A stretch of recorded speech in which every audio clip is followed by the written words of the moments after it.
Hey guys, it's been such a long time since I filmed a video for you guys. I've been overworked and just tired and exhausted, but I'm excited to do this video. It's my March favorites. If you guys notice, I didn't do a February favorites because I had a lot of the same products that I've talked about before, but being that 2 months have gone by, I've compiled a video of some of my most amazing products for these past 2 months together, so it's a little bit of a longer video. My first product is a blush by MAC called Sunbask. That's what it looks like. It's a really pretty peachy color, and this is a great color if you thought that you couldn't carry off peach before. It's not too peachy, it's not like overly coral, and it just looks really natural on darker skin like mine, but it looks beautiful on lighter skins as well. And I just like the fact that it's not overly coral orangey looking, because that's completely out of my comfort zone, so I really have been enjoying this one. Then I got a Laura Mercier cream eye color. This is what they look like. This is in the color, what is it called? Burnished Copper. And I actually saw a video from Pixie Woo, and that's what made me get this. Basically, it's like a Mary-Kate Olsen type of color, like Mila Kunis, people like that, and it's super, super pretty. It's got amazing staying power, and it's a very unique color. I've never seen a paint pot or any liquid eyeshadow type of thing that has been made by any of the companies that's similar to this. So I use this as an eyeshadow base, but even by itself, it looks gorgeous. Then my favorite concealer for the entire month for my under eye area is the Mia Belitza Under Eye Illuminator. I've talked to you guys about this before. It's what I'm wearing right now. And basically it's just super natural looking, and it looks really good on camera. It looks really good in real life, and it doesn't look like you're wearing makeup, so I really, really enjoyed this one. And it gives me enough coverage personally for my eyes. I know that my mom has really dark circles, and I've made her try this as well, and she really, really liked it also. The other cool thing about this is that they never said whether you have to put on powder on top of this, but I don't, and it doesn't crease at all, so it's completely creaseless, which is very rare for an under eye concealer. Then, okay, so this month, I've told you guys previously in a video that I filmed before that I have a new job besides just doing makeup, and this job requires us not to wear too much makeup and to look naturally, pretty. So I've had to refine my everyday makeup to work for me in the workplace and not look like I'm wearing too much, and to look natural and to look just pretty and put together without having tried. And so due to that, I stopped wearing liquid foundation. I've been wearing my Studio Fix powder by MAC. This is NC42. And I'm not actually sure if they make NC42 anymore. I feel like it's NC41 and 43, and 42 isn't made anymore. But I've had this in my kit for a while, and I didn't use it on anybody else, and I just use this for myself. And it gives me a full coverage. It's actually what I'm wearing right now. I'm not wearing any liquid foundation. I'm just wearing this, and I put on concealer on top of this to cover up any blemishes and things that I have. So I really like this. The only problem is that I noticed because it's powder, it goes into your pores, sinks into fine lines, and can make you look really old if you don't want to. So the fact that it sinks into my lines hasn't been something that I like. So I've had to use a line filler again. This one's from MAC. It came out like a year and a half ago, and I've talked to you guys about this probably in one of my very first YouTube videos. And I put this into my smile lines right around the corners of my mouth, and this really helps because it fills in that line, so when you put on your makeup on top, the makeup glides over and doesn't settle into the lines, making you look older because it doesn't define the lines.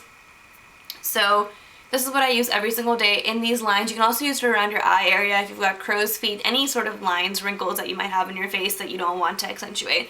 However, if you're using liquid foundation, that tends to not be as big of a problem than with the powder foundation.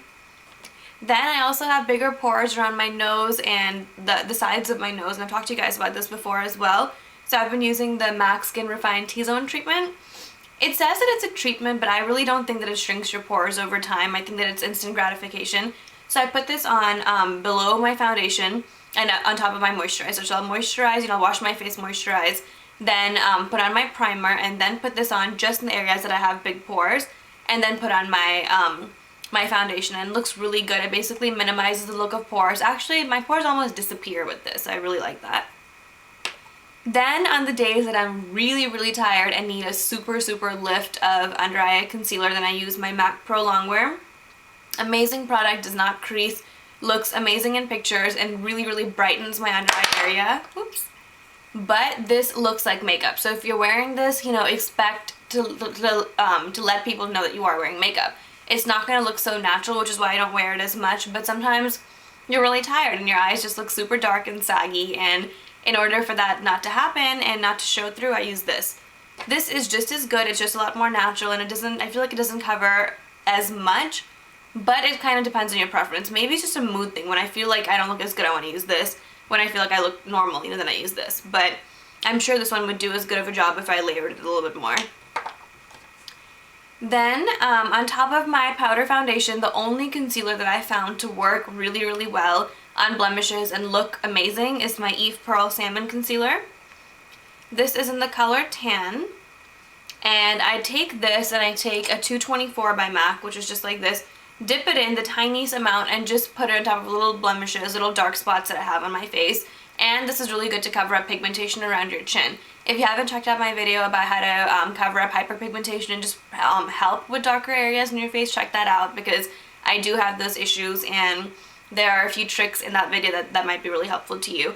So I use this on top of powder foundation. It looks really good. Generally, cream over powder is not a smart idea. It's going to blotch and not look very good, but that's why this is such a good product. It doesn't make my face look blotchy and it covers really, really well. Literally, when I put this on, it looks like it's just disappeared. The spot has just completely disappeared, which is crazy because I haven't had that experience before. So this is like my magic must go to product now every single day, because I did break out a few weeks ago and it's left like a terrible spot on my face. That's what I use. Then basically I noticed that since I have bangs, my bangs tend to fall like this and they make my eyebrow hairs push down and just not look put together. So I got the Smashbox Brow Tech to Go. This is what it looks like. The front part is a little pencil thing in the shape of an eyebrow. You can see like the little slant. And you color in your eyebrows with this, and then you take the gel part, which is the other side, and you just put this on top and just brush your hairs into the shape that you want it to look like, and it stays that way. And that's been really helpful for me, because especially at work when I'm walking around and doing work, and when my eyebrow hairs go down, it just doesn't look as good, especially because I'm constantly moving my hair out of my face and things like that, so it becomes very noticeable. So this has stopped that from happening. This is kind of pricey though, it's $26, but the reason I went for that is because I really like the color of the crayon on the side. Espresso is really good, but that can be a little bit dark sometimes. This is the perfect color, but it's not as dark as black, and it's not as light as like a blondie, like reddish type of color that MAC has, because MAC does not have a brunette version for me, so that's why I went with Smashbox. Then another amazingly life-saving product has been my Clinique Bottom Lash Mascara.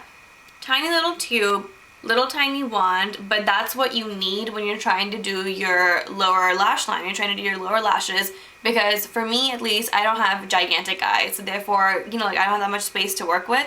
So this little brush on this wand is amazing. I can get every single individual hair, and your eyes just look so good when you've literally gotten every single hair of both your top and bottom lashes. So I really, really like this. I think it's 100% worth it. It's not even expensive. It's $10, and this is going to last a really long time. So I suggest this for everybody. It's awesome. Then from the Peacocky collection, I got this color right here. It's called Center Stage, and I use this a lot to line my lower lash line. It's what I'm wearing today as well, and I tend to just go for this whenever I'm going out, and I really like it. It's a very unique coppery brown color, so it's got like a little bit of goldish red to it, and I really, really like that. That's what makes it unique to me. Then I love my Lip Hydrant by MAC. Every single day my lips are just dry. I don't know if they just always have been that way. So this is what I put on at night. In the morning when I wake up, my lips feel 100 times better and ready to go. Then I have been using the Kissable lip color from the Peacocky collection called Super for a really long time. I wear this almost every single day, and it's the perfect nude for me. However, the weird thing about this is it makes my lips kind of flaky, and I don't like that, but the color is so good that I find ways to touch up my lips and make it look okay all day long. But I don't know, it's kind of drying on my lips. I don't know what the formula is created with, but it is drying. But I don't know, the color to me is just non-replaceable. I haven't found any color that looks quite like this on my lips. Then I finally went ahead and got Turkish Delight by NARS. It's the color that everybody has been raving about. There are so many YouTube gurus that have been talking about this color, and especially for lighter skin, this is an amazing nude color. It looks kind of corally here, but it's not. It's like a pinkish color, and it's like a very pale Barbie looking pink. Kind of like Pepto-Bismol, to be honest. That's what it looks like. When you put it on, it tends to look really good on everybody's skin color. I am wearing Yush lipstick right now by MAC, and I put this on top, and that's the combination that I go for almost every day. or I wear Midi Mauve lipstick by MAC and put this on top, and it looks really pretty. So basically this is a great color for all kinds of skin, except if you accidentally taste this, it's gross. It's a really nasty, weird tasting lip gloss, and I don't really use many NARS lip glosses, so I didn't know that it tastes this bad, but it's not the most appetizing thing. Then, because you guys know that I have to look natural at work every day, but since it's becoming summer, I wanted to look kind of glowy, bronzy, you know, have like more contours on my face without using pinks and corals and like to stick to like browns. So I've been using a MAC Mineralized Skin Finish. This is in dark.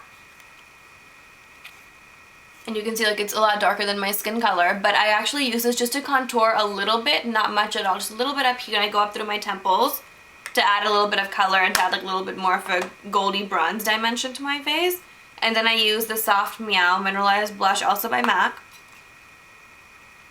And I put this on my cheeks and up towards this area right here. And that tends to add like a little bit dimension to my face without adding too many other colors. So it's still in the color palette that my face already is. So it tends to look a lot more natural than using a pink or a peach for every day. So because it's summertime, I like that. However, if it was winter, I probably wouldn't go with these colors. So I hope you guys enjoyed this video. It's a bunch of new products, but I really wanted to talk to you guys about this. And let me know if you guys have any questions. Bye!